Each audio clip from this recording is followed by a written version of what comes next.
As you consider additional education after high school, it's a good idea to familiarize yourself with options for how to pay for it.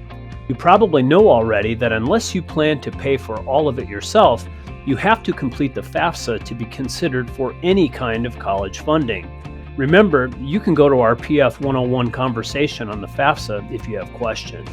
To show how all the types of funding options are related, let's think about financial aid like a tree. There are three main branches on our financial aid tree: gift aid, work study, and loans. To start, we're going to talk about gift aid. We'll discuss work study and loans later. From gift aid, our financial aid tree branches out in two different directions: grants or scholarships. We'll talk about grants first. Grants are money you don't have to pay back unless you withdraw from classes during the semester for which you received the grant. The most common type of public grant is the Pell Grant. The federal government makes Pell Grants available as part of your overall student aid package. Pell Grants are need-based, which means they're available to low-income students.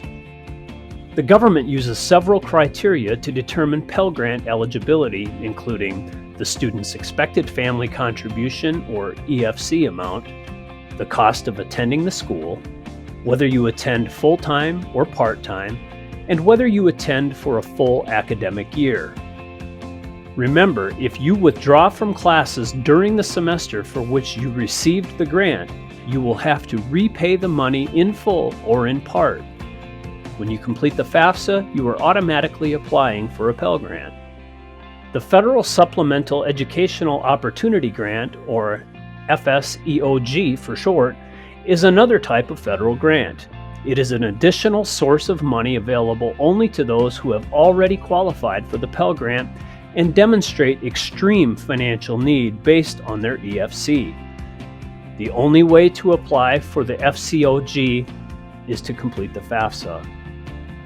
Let's return to the scholarship branch of our tree. Like grants, you don't have to repay scholarships. Some scholarships are renewable. This means you can continue to receive the money each semester you attend school if you maintain the scholarship's required minimum GPA or satisfy other requirements. Other scholarships are one-time awards. Students typically receive scholarships either from private sources or from the school. Let's look at private scholarships first. These can come from corporations, community or nonprofit and civic organizations. Some scholarships are merit-based, which means they're based on things like grades, volunteer work, and community involvement, or membership in social organizations. Some scholarships are need-based or based strictly on the student's family income. Finally, some private scholarships are demographic-based. This might be based on where you live, your ethnicity, whether you have children, or whether your parents went to college. Private scholarships are not covered by the FAFSA. You will need to search and apply for these on your own. Several free online databases will help you find private scholarships, so there's no reason to pay for scholarship searches. The FAFSA is your starting point for scholarships granted by your school. As your school is determining your financial aid package, they will look at your financial need, any grants or loans you may be eligible to receive, and then determine what they will offer in scholarship funding. That covers gift aid, the financial aid you won't have to repay under most circumstances. Work study is the simplest branch of the financial aid tree to explain. Work study programs provide you with a job while you're enrolled in school. These programs are administered through your campus, and your college uses FAFSA information to determine eligibility. You are paid directly and may use work-study money toward education-related expenses like tuition, fees, books, and room and board. Finally, we'll discuss loans. The loan branch of our financial aid tree splits into two smaller branches for public and private loans. Let's talk about public loans first. Direct and Direct Plus loans are the two main types of public financial aid loans. Your FAFSA is used to determine your eligibility for them. First, let's look at direct loans. Some people call these loans Stafford loans or direct Stafford loans. Direct loans can be subsidized or unsubsidized. In a direct unsubsidized loan, interest begins to accrue while you're in college. That amount is usually added into the principal of the loan and the payments are deferred. Deferred means you don't have to start making payments if you're enrolled in school at least half time.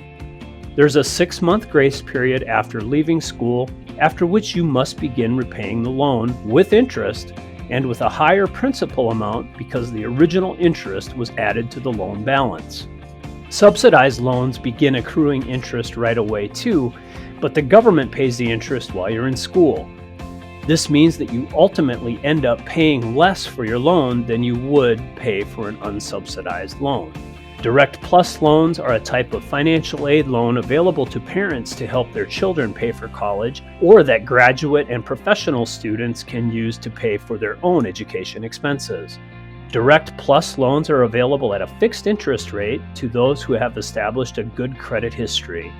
The maximum loan amount is determined by subtracting all other available financial aid, as determined by the school, from the total cost of attendance. The FAFSA is all you need to determine if you or your parents are eligible. Finally, traditional financial aid institutions like banks and credit unions also offer college loans. These loans typically have a higher interest rate, shorter grace period, origination fees, and may have penalties for prepayment of the loan. There are several search engines specifically for private college loans. It's smart to do a lot of comparison shopping. Make sure you understand all fees, grace periods and deferments, interest rates, and total loan costs, and options for consolidation after graduation. This sums up most of the various financial aid options available. Remember, it all begins with the FAFSA, and you can use free search engines to find private financial aid and apply for scholarships, and if needed, examine loan options from private sources. Don't forget the guidance counselors at your school or the financial aid office at your college. There are plenty of free sources of information to help you fund your education. Good luck.